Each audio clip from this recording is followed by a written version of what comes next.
जिंदगी हसीन है, इससे प्यार करो। हर रात की नई सुबह का इंतज़ार करो। वो पल भी आएगा जिसका आपको इंतज़ार है।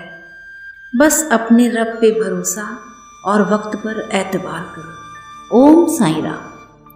मेरे साईं भक्तों, मैं आज आपके सामने अध्याय 8वां प्रारंभ करने जा रही हूँ। इसके पहले मैंने 1 से 7वां अध्याय डाल दिया है, जिसका डिस्क्रिप्शन बॉक्स में लिंक शेयर किया जाएगा। ओम साईं राम। अध्याय 8, मानव जन्म का महत्व।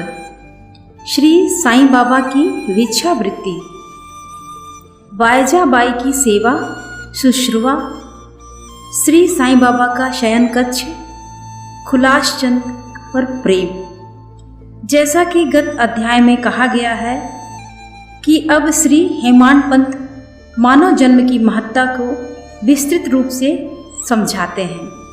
श्री साईं बाबा किस प्रकार भिक्षा उपार्जन करते थे, वायजाबाई उनकी किस प्रकार सेवा शुश्रूषा करती थी, वे मस्जिद में तात्या पोते और महालसापति के साथ किस प्रकार शयन करते थे तथा खुलासचंद पर उनका कैसा स्नेह था, इसका आगे वर्णन किया जाएगा।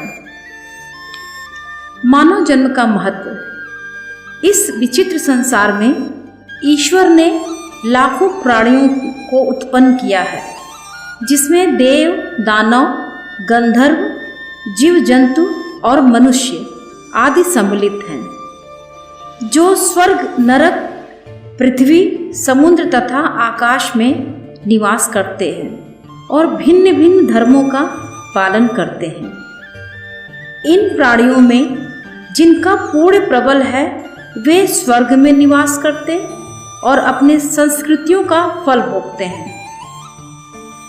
पूर्ण के क्षीण होते ही वे फिर निम्न स्तर में आ जाते हैं, और वे प्राणी जिन्होंने पाप या दुष्कर्म किए हैं, नरक को जाते हैं और अपने कुकर्मों का फल भोगते हैं। जब उनके पाप और पुण्यों का समन्वय हो जाता है, तब उन्हें मानव जन्म और मोक्ष प्राप्त करने का अवसर प्राप्त होता है। जब पाप और पुण्य दोनों नष्ट हो जाते हैं, तब वे मुक्त हो जाते हैं। अपने कर्म तथा प्रारब्ध के अनुसार ही आत्माएं जन्म लेती हैं या काया में प्रवेश करती हैं। मनुष्य शरीर अनमोल। यह सत्य है कि समस्त प्राणियों में 4 बातें एक समान हैं: आहार, निद्रा, भय और मैथुन। मानव प्राणी को ज्ञान एक विशेष देन है, जिसकी सहायता से ही वे ईश्वर दर्शन कर सकता है, जो अन्य किसी योनि में संभव नहीं। यही कारण है कि देवता भी मानव योनि से ईर्ष्या करते हैं तथा पृथ्वी पर मानव जन्म धारण करने हेतु सदैव लालायित रहते हैं, जिससे उन्हें अंत में मुक्ति प्राप्त हो। किसी किसी का ऐसा भी मत है कि मानव शरीर अति दोषयुक्त है। यह कृमि, मज्जा और कफ से परिपूर्ण, क्षणभंगुर, रोगग्रस्त तथा नश्वर है। इसमें कोई संदेह नहीं कि यह कथन असतः सत्य है, परंतु इतना दोषपूर्ण होते हुए भी मानव शरीर का मूल्य अधिक है, क्योंकि ज्ञान की प्राप्ति केवल इसी योनि में संभव है। मानव शरीर प्राप्त होने पर ही तो ज्ञात होता है कि यह शरीर नश्वर और विश्व परिवर्तनशील है, और इस प्रकार धारणा कर इंद्रिय जन विषयों को तिलांजलि देकर तथा सत असत का विवेक कर ईश्वर साक्षात्कार किया जा सकता है। इसलिए यदि हम शरीर को तुच्छ और अपवित्र समझकर उसकी उपेक्षा करें, तो हम ईश्वर दर्शन के अवसर से वंचित रह जाएंगे। यदि हम उसे मूल्यवान समझकर उसका मोह करेंगे, तो हम इंद्रिय सुखों को प्रवृत्ति की ओर हो जाएंगे, तब हमारा पतन भी सुनिश्चित ही है। इसलिए उचित मार्ग जिसका अवलंबन करना चाहिए यह है कि न तो देह की उपेक्षा करो और न ही उसमें आसक्ति रखो। केवल इतना ही ध्यान रखें कि किसी घुड़सवार का अपनी यात्रा में अपने घोड़े पर तब तक ही मोह रखता है जब तक वह अपने निर्दिष्ट स्थान पर पहुंचकर लौट न आए। इसलिए ईश्वर दर्शन या आत्म साक्षात्कार के निमित्त शरीर को सदा ही लगाए रखना चाहिए, जो जीवन का मुख्य ध्येय है। ऐसा कहा जाता है कि अनेक प्राणियों की उत्पत्ति करने के पश्चात भी ईश्वर को संतोष नहीं हुआ। कारण यह है कि कोई भी प्राणी उसकी अलौकिक रचना और सृष्टि को समझने में समर्थ न हो सका और इसी कारण उसने एक विशेष प्राणी अर्थात मानव जाति की उत्पत्ति की और उसे ज्ञान की विशेष सुविधा प्रदान की। जब ईश्वर ने देखा कि मानव उसकी लीला, अद्भुत रचनाओं तथा ज्ञान को समझने के योग्य है, तब उन्हें अति हर्ष एवं संतोष हुआ। इसलिए मानव जन्म प्राप्त होना बड़े सौभाग्य का सूचक है। उच्च ब्राह्मण कुल में जन्म लेना तो परम सौभाग्य का लक्षण है, परंतु श्री साईं चरणावुंजों में प्रीति और उनकी शरणागति प्राप्त होना इन सभी में अति श्रेष्ठ है। मानव का प्रयत्न। इस संसार में मानव जन्म अति दुर्लभ है। हर मनुष्य की मृत्यु तो निश्चित ही है और वह किसी भी क्षण उसका आलिंगन कर सकती है। ऐसे ही धारणा कर हमें अपने ध्येय की प्राप्ति में सदैव तत्पर रहना चाहिए। जिस प्रकार खोए हुए राजकुमार की खोज में राजा प्रत्येक संभव उपाय प्रयोग में लाता है, इसी प्रकार किंचित मात्र भी विलंब न कर हमें अपने अभीष्ट की सिद्धि के हेतु शीघ्रता करना ही सर्वथा उचित है। अतः पूर्ण लगन और उत्सुकता पूर्वक अपने ध्येय, आलस्य और निद्रा को त्याग कर हमें ईश्वर का सर्वथा ध्यान रखना चाहिए। यदि हम ऐसा न कर सके तो हमें पशुओं के स्तर ही अपने को समझना पड़ेगा। कैसे प्रवृत्ति होना? अधिक सफलतापूर्वक और साक्षात्कार को सुलभ प्राप्त करने का एकमात्र उपाय है किसी योग्य संत या सतगुरु के चरणों की शीतल छाया में आश्रय लेना, जिसे कि ईश्वर साक्षात्कार हो चुका हो। जो लाभ धार्मिक व्याख्यानों के श्रवण करने और धार्मिक ग्रंथों के अध्ययन करने में प्राप्त नहीं हो सकता, वह इन उच्च आत्मज्ञानियों की संगति से सहज ही प्राप्त हो जाता है। जो प्रकाश हमें सूर्य से प्राप्त होता है, वैसा विश्व के समस्त तारे भी मिल जाएं तो भी नहीं दे सकते। इस प्रकार जिस आध्यात्मिक ज्ञान की उपलब्धि हमें सतगुरु की कृपा से हो सकती है, वह ग्रंथों और उपदेशों से किसी प्रकार संभव नहीं है। उनकी प्रत्येक गतिविधि, मृदु भाषण, गुहम उपदेश, क्षमाशीलता, स्थिरता, वैराग्य, ज्ञान, दान और परोपकारिता, मानव शरीर का नियंत्रण, अहंकार, शून्यता आदि इस गुण जिस प्रकार भी हो, वे इस पवित्र मंगल विभूति द्वारा व्यवहार में आते हैं। सत्संग द्वारा भक्त लोगों को उसके प्रत्यक्ष दर्शन होते हैं।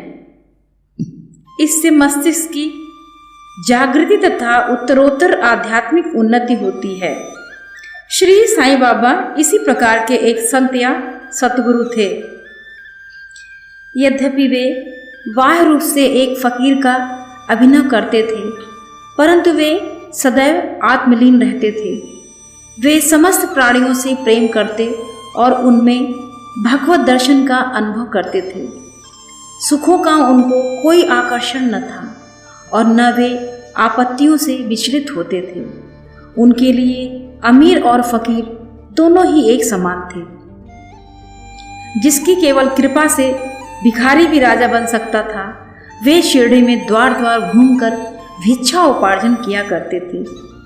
यह कार्य वे इस प्रकार करते थे। बाबा की भिक्षावृत्ति शिरडी वासियों के भाग्य की कौन कल्पना कर सकता है कि जिनके द्वार पर परम ब्रह्म भिक्षुक के रूप में खड़े होकर रहकर पुकारा करते थे, ओ माई, एक रोटी का टुकड़ा मिले, और उसे प्राप्त करने के लिए अपना हाथ फैलाते थे। एक हाथ में वे सदा टरमेल लिए रहते थे तथा दूसरे में एक झोली। कुछ घरों में तो वो प्रतिदिन ही जाते और किसी किसी के द्वार पर केवल फेरी ही लगाते थे। वे साग, दूध या छाछ आदि पदार्थ को टीन पात में लेते थे तथा भात व रोटी आदि अन्य सूखी वस्तुएं झोली में डाल देते थे। बाबा की जिह्वा को कोई स्वाद रुचि न थी, क्योंकि उन्होंने उसे अपने वश में कर लिया था। इसलिए वे भिन्न भिन्न वस्तुओं के स्वाद की चिंता क्यों करते थे? जो कुछ भी भिक्षा में उन्हें मिल जाता, उसे ही वे मिश्रित कर संतोष पूर्वक ग्रहण करते थे। अमुक पदार्थ स्वादिष्ट है या नहीं, बाबा ने इस ओर कभी ध्यान नहीं दिया, मानो उनकी जिह्वा में स्वाद का बोध ही न हो।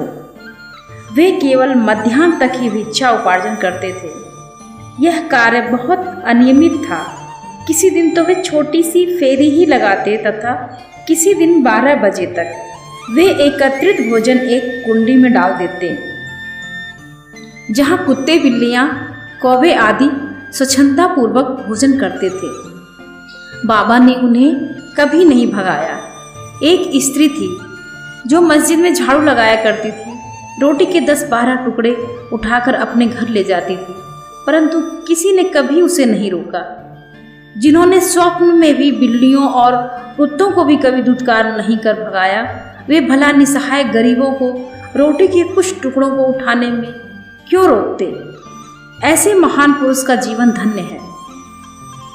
शिरडीवासी तो पहले उन्हें एक पागल ही समझते थे और वे शिरडी में इसी नाम से विख्यात भी हो गए थे। जो भिक्षा के टुकड़ों पर निर्वाह करता हो, भला उसका कोई आदर कैसे करता? परंतु ये तो उदार हृदय, त्यागी और धर्मात्मा थे। यद्यपि वे बाहर से चंचल और अशांत प्रतीत होते थे, परंतु अंतःकरण से दृढ़ और गंभीर थे। उनका मार्ग गहन तथा गूढ़ था। फिर भी ग्राम में कुछ ऐसे श्रद्धावान और सौभाग्यशाली व्यक्ति थे जिन्होंने उन्हें पहचान कर एक महान पुरुष माना। ऐसी ही एक घटना नीचे दी जा रही है। वायजाबाई की सेवा। तात्या कोते की माता, जिनका नाम वायजाबाई था, दोपहर के समय एक टोकरी में रोटी और भाजी लेकर जंगल को जाया करती थी। वे जंगल में कोसों दूर जाती और बाबा को ढूंढकर उनके चरण कमल पकड़ती थी।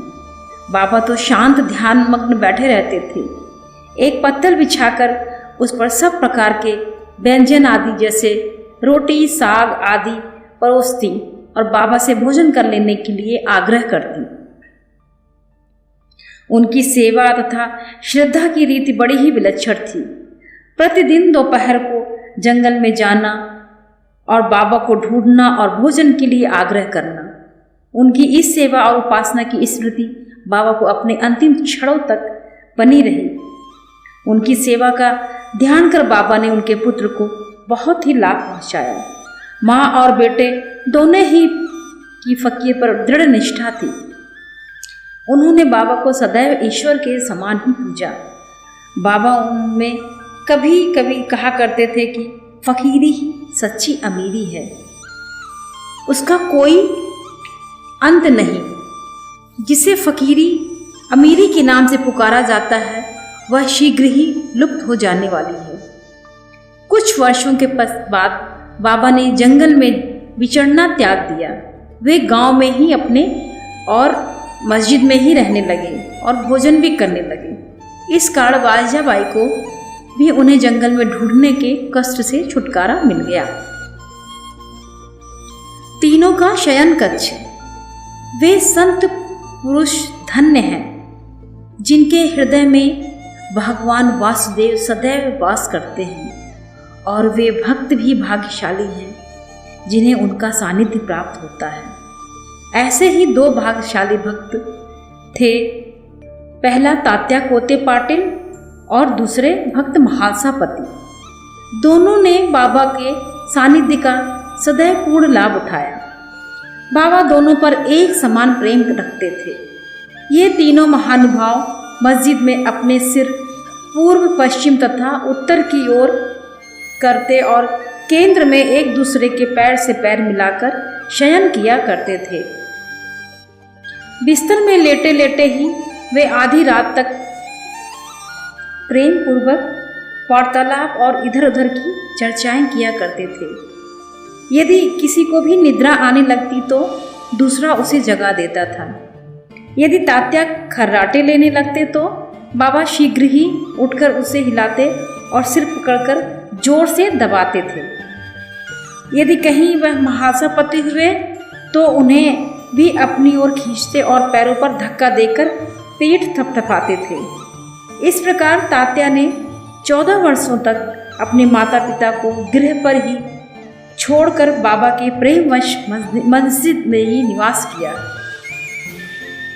कैसे सुहाने दिन थे वे, उसकी क्या कभी विस्मृति हो सकती है?